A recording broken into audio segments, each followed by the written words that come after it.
আসসালামু আলাইকুম, সবাইকে স্বাগতম। বিভাগীয় পরীক্ষার জন্য তৃতীয় পত্রের জন্য গুরুত্বপূর্ণ একটি প্রশ্ন, সেটা হচ্ছে চতুর্থ শিল্প বিপ্লব কাকে বলে এবং চতুর্থ শিল্প বিপ্লবের উপাদানগুলো কি কি, তাই না?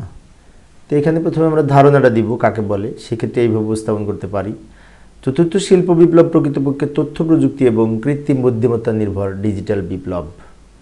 অর্থাৎ তথ্য প্রযুক্তি এবং কৃত্রিম বুদ্ধিমত্তা নির্ভর ডিজিটাল শিল্প বিপ্লব হচ্ছে চতুর্থ শিল্প বিপ্লব।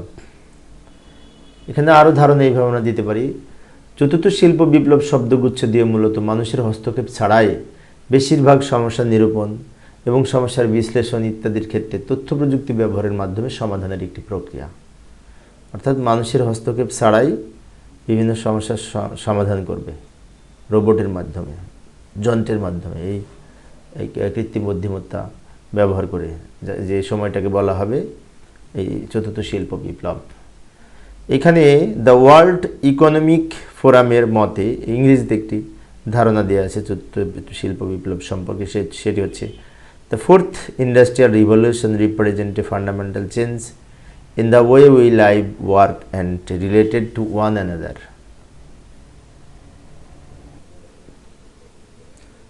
তো চতুর্থ শিল্প বিপ্লবের সূচনা যদি আমরা লক্ষ্য করি তাহলে দেখতে পাই চতুর্থ শিল্প বিপ্লবের ইংরেজি টার্ম হচ্ছে ইন্ডাস্ট্রি 4.0। অর্থাৎ ইন্ডাস্ট্রি 4.0 সর্বপ্রথম এই জার্মান সরকার কর্তৃক একদল বিজ্ঞানী এই 4.0 ইন্ডাস্ট্রি 4.0 সম্পর্কে ধারণা দেন। বিশেষ করে ওয়ার্ল্ড ইকোনমিক ফোরামের প্রতিষ্ঠাতা এবং নির্বাহী চেয়ারম্যান ক্লাউস শোয়াব, এই যে ক্লাউস শোয়াব 2015 সালে ফরেন অ্যাফেয়ার্সে প্রকাশিত একটি নিবন্ধের মাধ্যমে এই ইন্ডাস্ট্রি 4.0 উপস্থাপন করেন। সেই জন্য এই জার্মানির অর্থনীতিবিদ ক্লাউস শোয়াবকে চতুর্থ প্রজন্মের জনক বলা হয়। এখন চতুর্থ প্রজন্ম, বিশেষ করে চতুর্থ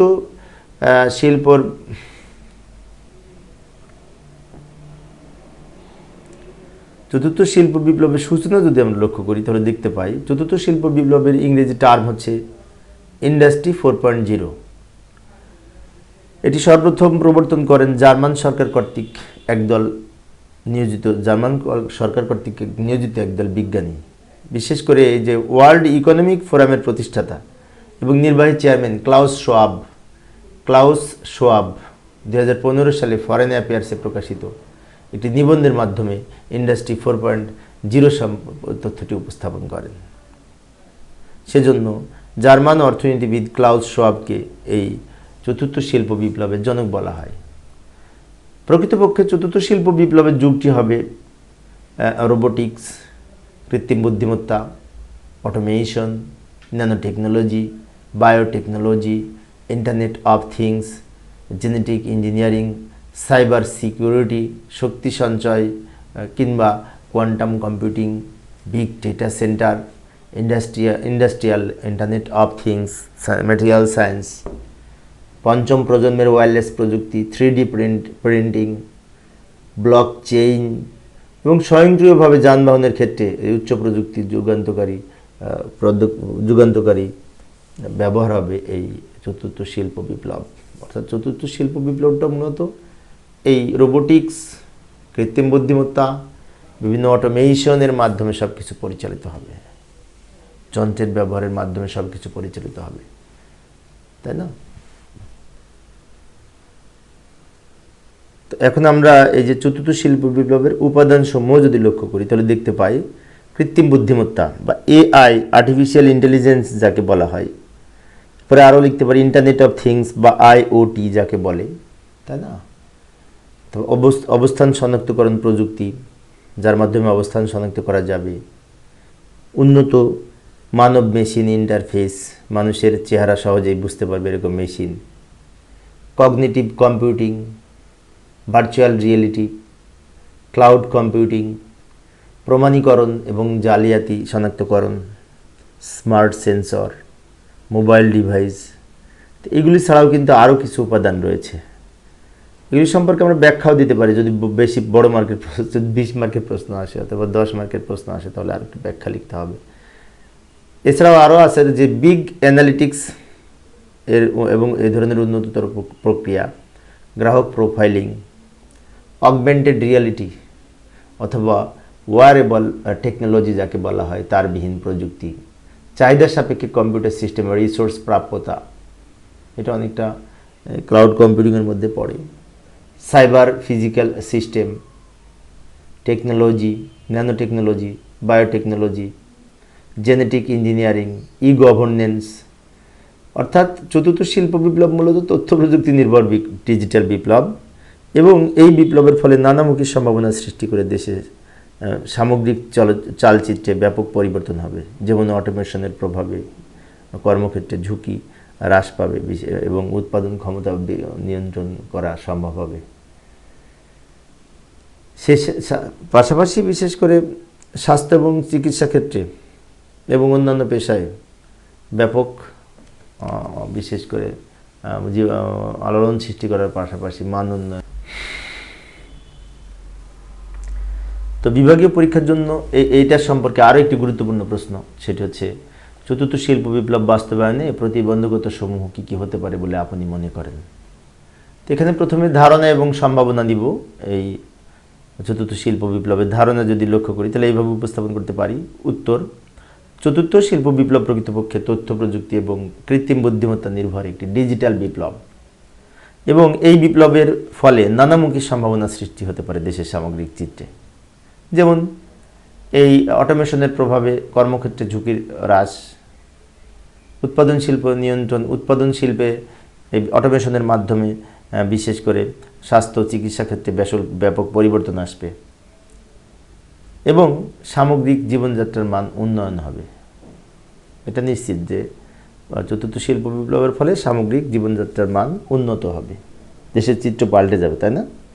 কিন্তু এই ক্ষেত্রে কিছু সমস্যা রয়েছে যেগুলিকে এই চতুর্থ শিল্প বিপ্লব বাস্তবায়নের প্রতিবন্ধকতা বলা হয়। সেগুলি হচ্ছে, এটাকে কয়েকটা ভাগে ভাগ করা হয়েছে। প্রথমে অর্থনৈতিক, রাজনৈতিক, সামাজিক, বিভিন্নভাবে। অর্থনৈতিক প্রতিবন্ধকতা সমূহ যদি দেখি তাহলে দেখতে পাই উপযুক্ত ব্যবসায়িক মডেলের সাথে খাপ খাওয়ানো কঠিন হবে এবং অস্পষ্ট অর্থনৈতিক সুবিধা, অর্থাৎ অতিরিক্ত বিনিয়োগ করা লাগতে পারে, তাই না? অর্থ তো লাগবেই, অতিরিক্ত বিনিয়োগ করার প্রয়োজন হবে। এগুলি হচ্ছে প্রতিবন্ধকতা বা সমস্যা।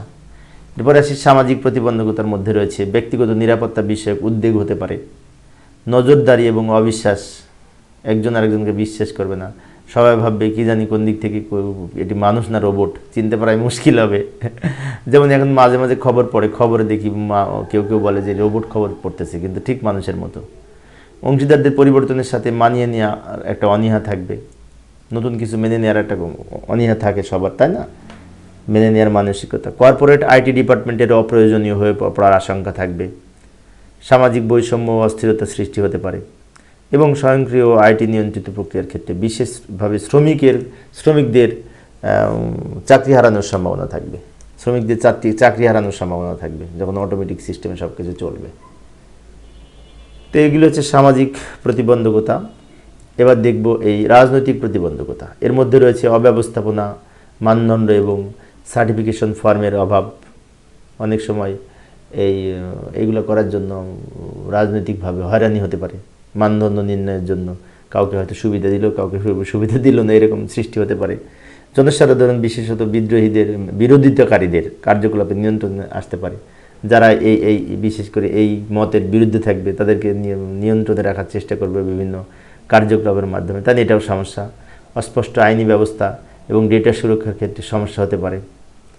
এবার আসি সাংগঠনিক কিছু প্রতিবন্ধকতা রয়েছে, যেমন আইটি সুরক্ষিত সমস্যা, যেগুলো পূর্বে বন্ধ থাকা দোকান পুনরায় চালু হয়ে আবার এর ব্যাপকতা বেড়ে যেতে পারে। আবার এই যে জটিল মেশিন টু মেশিন, M2M যোগাযোগ স্থাপন, স্বল্প ও গতিশীল বিলম্বকাল রক্ষার জন্য প্রয়োজনীয় নির্ভরশীলতা ও স্থিতিশীলতা হতে পারে। তো এই ক্ষেত্রে আরও কিছু প্রতিবন্ধকতা রয়েছে, যেমন যে কোনো ধরনের তথ্য প্রযুক্তিগত বাধা এড়িয়ে চলায় এবং সেগুলি মানিয়ে নেওয়ার যে সমস্যা, এর ফলে উৎপাদন এর ক্ষেত্রে বিভ্রাট সৃষ্টি হতে পারে।